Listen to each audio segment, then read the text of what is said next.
700 करोड़ साल पहले ब्रह्मांड बना, 1400 करोड़ साल पहले। 700 करोड़ साल पहले अणु जुड़कर पृथ्वी को बना रहे थे। सूरज बना, चांद टूटकर अलग हुआ, पृथ्वी अलग हुई।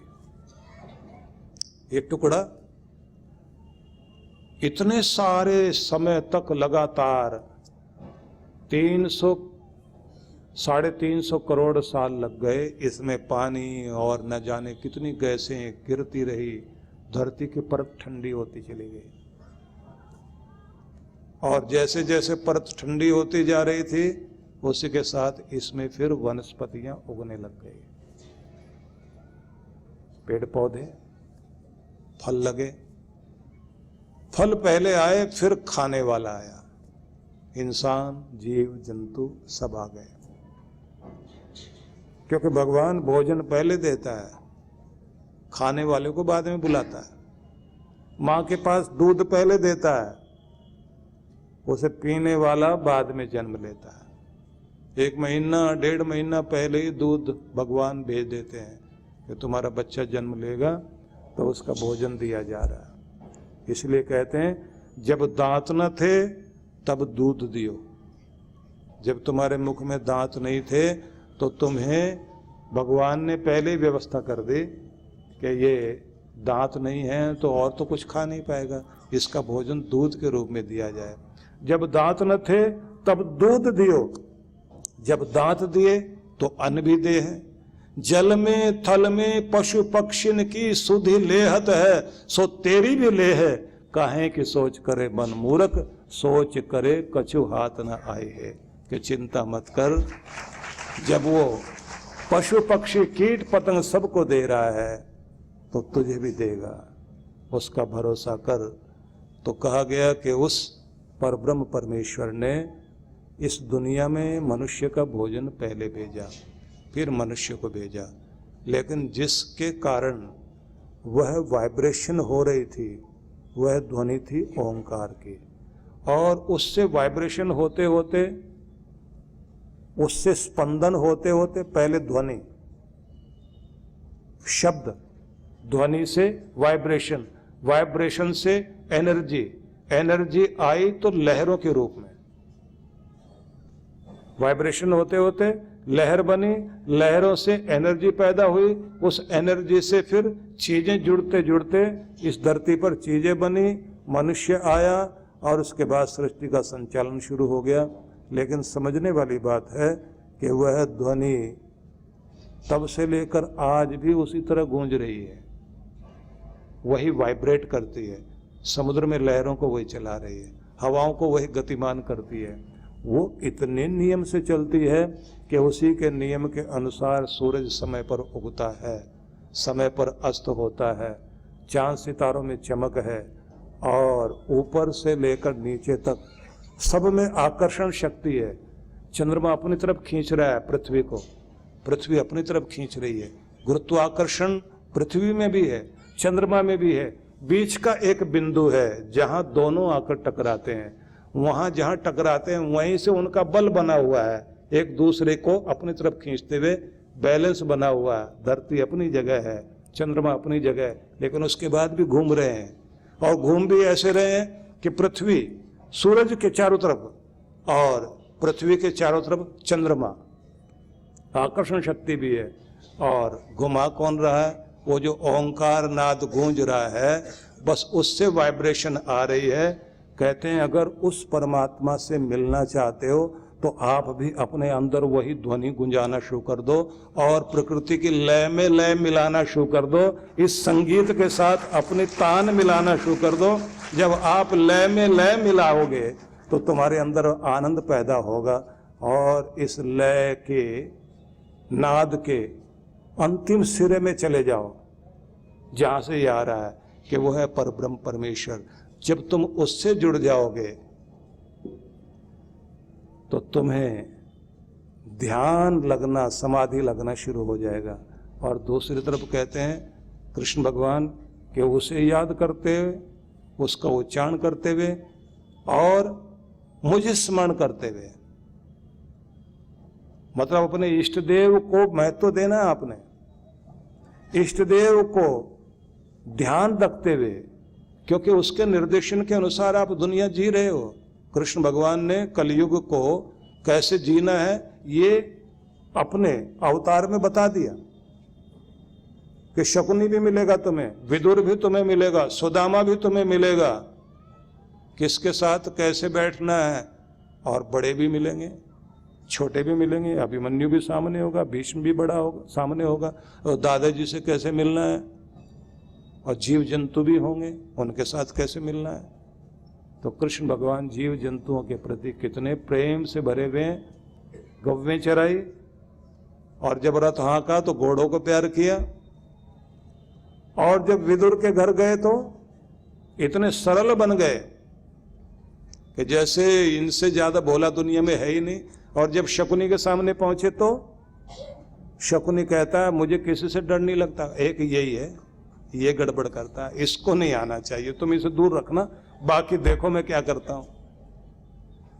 चालाक समझता है इनसे बढ़कर चालाक कोई नहीं, और भोला कहता है इनसे बढ़कर भोला कोई नहीं है, बच्चा कहता है इनसे बढ़कर कोई मेरा अपना नहीं, और बड़े कहते हैं समझदार जिनके साथ सलाह की जा सकती वो तो यही है। और द्रौपदी कहती है सखा कोई अगर हो दुनिया में तो कृष्ण जैसा हो। और कुंती क्या कहती है, कृष्ण हमको मत छोड़ना, क्योंकि तुम हमें छोड़ देते हो तो फिर हम कहीं के नहीं रहते। भगवान ने कह दिया कि तुम्हारे सुख के दिन आ गए, मेरी जिम्मेदारी पूरी हो गई। कुंती क्या कहती है, अब आप जा रहे हो?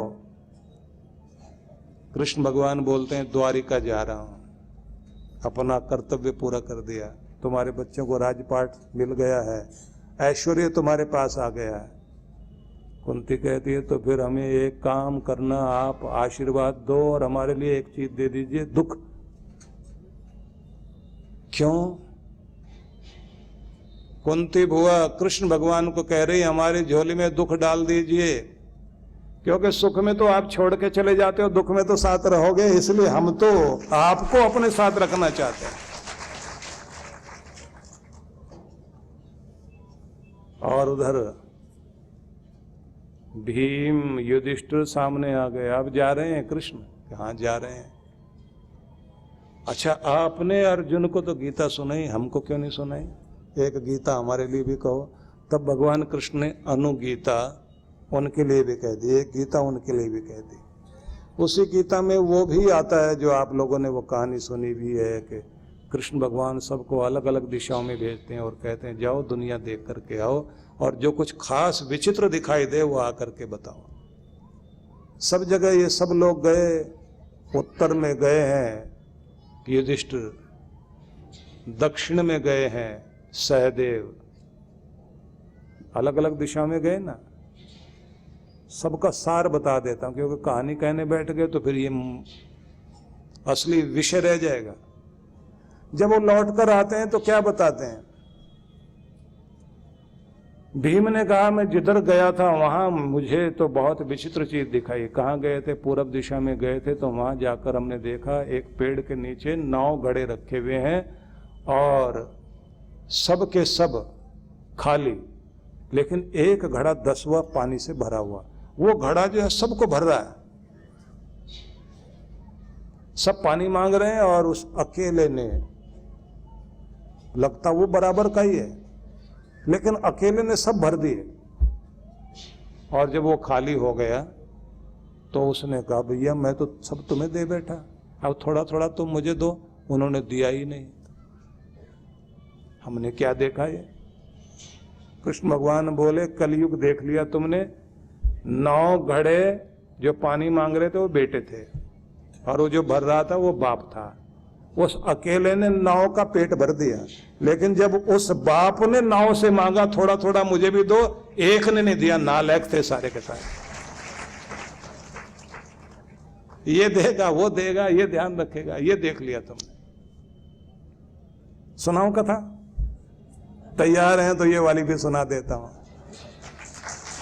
सुनी तो होगी आप सबने। अर्जुन ने भी आकर के कहा कि मैंने जो देखा पश्चिम में मुझे भी कुछ अच्छा नहीं लगा।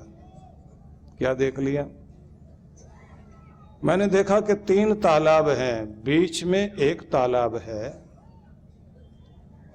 बिल्कुल खाली पड़ा हुआ है, उसके बराबर में एक और तालाब है, वो भी खाली पड़ा हुआ है, एक किनारे वाला तालाब है जिसमें पानी है। तो बराबर वाला उससे कहता भाई मुझे पानी दो, तो वो सुनता ही नहीं उसकी बात। और उधर वाला जो तालाब है वो मांग कुछ नहीं रहा, राग दरबारी गा रहा है बैठ के, मतलब चिरोरी करना, तारीफ करना, झूठी तारीफ। और ये क्या करता है, इधर से सारा पानी उसको दे रहा है, बराबर वाला खाली।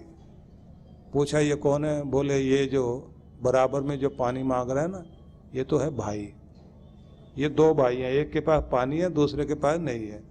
और वो है निकम्मा, जो कुछ नहीं लगता इसका, बस वो मीठी मीठी बातें करता है, और ये अपने भाई को नहीं देता, उसको दे रहा है। ये कलयुग है कि अपने भाई का ध्यान नहीं रखेगा आदमी, और जो नालायक लोग हैं उनको सब कुछ लुटा देंगे।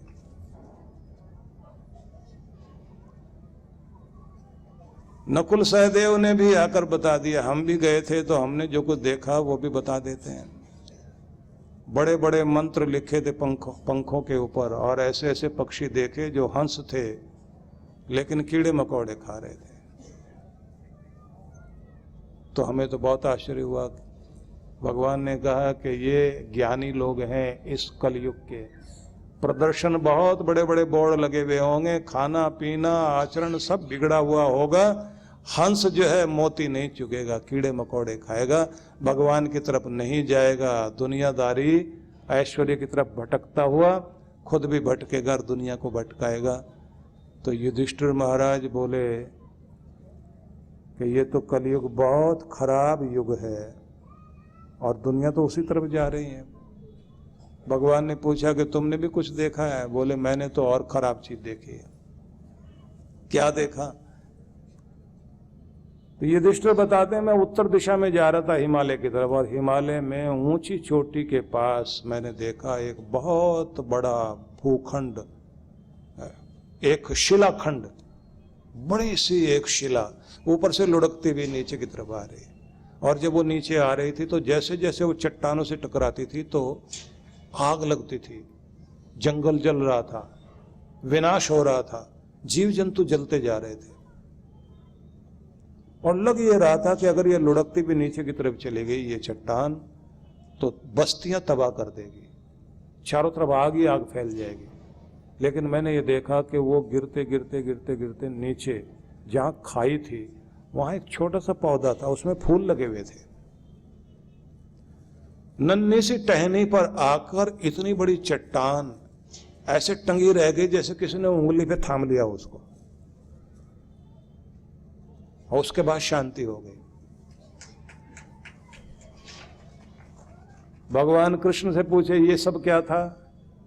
बोले कलयुग में विनाश ऊपर से लेकर नीचे तक आएगा, सबको जलाएगा, लेकिन उसे अगर कोई रोक सकता है तो धर्म का छोटा सा नन्हा सा पौधा, जिसके ऊपर जाके वो रुक जाएगा, नहीं तो विनाश ही विनाश होगा। तो सबने कहा तो महाराज आपकी शिक्षा क्या है? बोले अगर कलयुग में ठीक रहना तो केवल धर्म का ही सहारा लेना पड़ेगा, धन का सहारा लोगे तो विनाश की तरफ जाओगे। अगर अपना कल्याण करना है तो धर्म पूर्वक धन कमाओ, धर्म पूर्वक अपनी कामनाओं की पूर्ति करो, और धर्म पूर्वक जीवन जीते जीते आखिर में मुक्त होने की कोशिश करो। इसी को बोलते हैं 4 फल, धर्म अर्थ काम और मोक्ष। ये चारों व्यक्ति को प्राप्त करने चाहिए। तो भगवान श्री कृष्ण ने ये जो गीता का एक अलग ही रूप दिया, जिसे हम आखिरी संदेश के रूप में जानते हैं, तो ये भी बड़ा अद्भुत है। लेकिन इस सब में भी एक बात ध्यान रखने की है कि बार बार वो कहते हैं, गीता में अगर अलग अलग जगह पढ़ोगे ना तो एक बात पर बहुत बल दिया भगवान ने, अकेले हो, अकेले होकर एकांत में बैठो और अंदर उस नाद को सुनो जो परम का नाद चल रहा है। योगी युंजीत सततम आत्मानम, निरंतर अपने आप को जोड़े रखो। अब यहां शब्द देखिए, योगी युंजीत सततम आत्मानम, इसके आगे शब्द दिया रहसी स्थित, एकांत में बैठकर। एकांत स्थान ढूंढना शुरू करो, एकाकी या चित्तात्मा, रहसी स्थित, एकांत में बैठो, एकाकी और अकेले हो जाओ, बिल्कुल अकेले बैठना और मन को खाली कर लेना। उसके बाद उस आवाज को सुनो जिस दुनिया में चल रही है, परम की आवाज को सुनना शुरू कर दो। बस यहां से तुम्हारा हृदय भगवान से जुड़ना शुरू होगा और तुम्हारा कल्याण हो जाएगा। इसलिए भगवान ये कह रहे हैं कि ओम से जुड़ो और मेरा ध्यान करो। तब ऐसी स्थिति में ही आखिरी में ये सारे ग्रंथियों का भेदन करते हुए ध्यान लगा के आंखें बंद करके जब व्यक्ति को शरीर छोड़ने का समय आए तो उसका ध्यान यहाँ टिक जाए ब्रह्मरंध्र में, और ओंकार के साथ नाद के साथ संबंध जोड़ते हुए और मेरा स्मरण करते हुए। यहाँ एक बात ध्यान रखने की है, ओंकार का नाद आपके अंदर गूंजे, लेकिन जो आपके इष्ट देव हैं उसी चित्र को, उसी स्वरूप को जीवन भर याद रखो। और आपका गुरु मंत्र जो ओंकार से जुड़ा हुआ उसको आपने उच्चारण करना है। इतना कि आपको हिचकी आए, डकार आए तो आपके मुंह से गुरु मंत्र निकले और ध्यान में रहे इष्ट देव, चित्र वही। तो आखिर में क्या होगा, वो जो लाइट होती है आखिर में प्रकाश आता है आंखों के सामने। डॉक्टर रेमंड मूडी हुए ना, जिन्होंने लाइफ आफ्टर डेथ और लाइफ आफ्टर लाइफ नाम की किताबें लिखी, जिसने सैकड़ों उन लोगों के बारे में इंटरव्यू लिए जो मरकर जिंदा हुए। उनसे पूछा कि क्या देखा था आखिर में तुमने?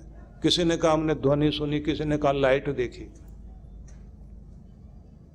तो सार में इतनी बात समझ लीजिए, उन सब का कहना था कि हमने घंटियां जैसी बजती सुनाई दी और एक लाइट दिखाई दी जो इतनी प्यारी थी, जो अपनी तरफ खींच रही थी, और उसके बाद वो लाइट उस रूप में बदल गई जिसको हम सारी जिंदगी पूजते थे। तो जिस चीज को आप सारी जिंदगी याद रखोगे आखिर में वो लाइट उसी शक्ल में बदल जाएगी। तो भगवान कहते हैं मेरा ध्यान मुझे स्मरण रखते हुए और उच्चारण तुम्हारे अंदर से ओंकार का रहे, दोनों का मेल हो जाए तो ऐसा विस्फोट हो जाए कि सदगति हो जाए। आखिरी गति के लिए ये रास्ता है। अब सार मैंने समझाना है आपको, लेकिन वो तो कल बताऊंगा। अभी तो जहां तक लेकर आया हूं ना, 7 श्लोक हैं, रोज स्मरण करने हैं। ओम इत्ते एकाक्षरम ब्रह्म व्याहरण माम अनुस्मरन यह प्रयाति त्यजन देहम स याति परमाम गतिम। ये पहला श्लोक 8वें अध्याय का 13वां श्लोक। ठीक है, 8-13 याद रख लीजिए, 13 ही 13 और 8 में 8 है, तो आप इसको याद रख लेना, ठीक है ना। नवजीवन साधना। क्या नकारात्मक विचारों को मन में आने ही न दें? ये हमारे वश में है? क्या तनाव की जड़ें मन में उपजेंगी ही नहीं अगर निरंतर ध्यान साधना को जीवन में शामिल कर लिया जाए? आध्यात्मिक जगत में परमात्मा की अनुभूति के साथ क्या सांसारिक जगत में भी प्रसन्नता, सफलता, संबंधों में आत्मीयता, धन ऐश्वर्य का सपना सच करती है नवजीवन साधना? तो इसका जवाब है हाँ। इस कल्पना को साकार रूप देने का संकल्प है गुरुवर श्री सुधांशु जी महाराज व श्रद्धेया अर्चिका दीदी द्वारा भक्तों को ध्यान साधना की एक और अनुपम भेंट, नवजीवन साधना।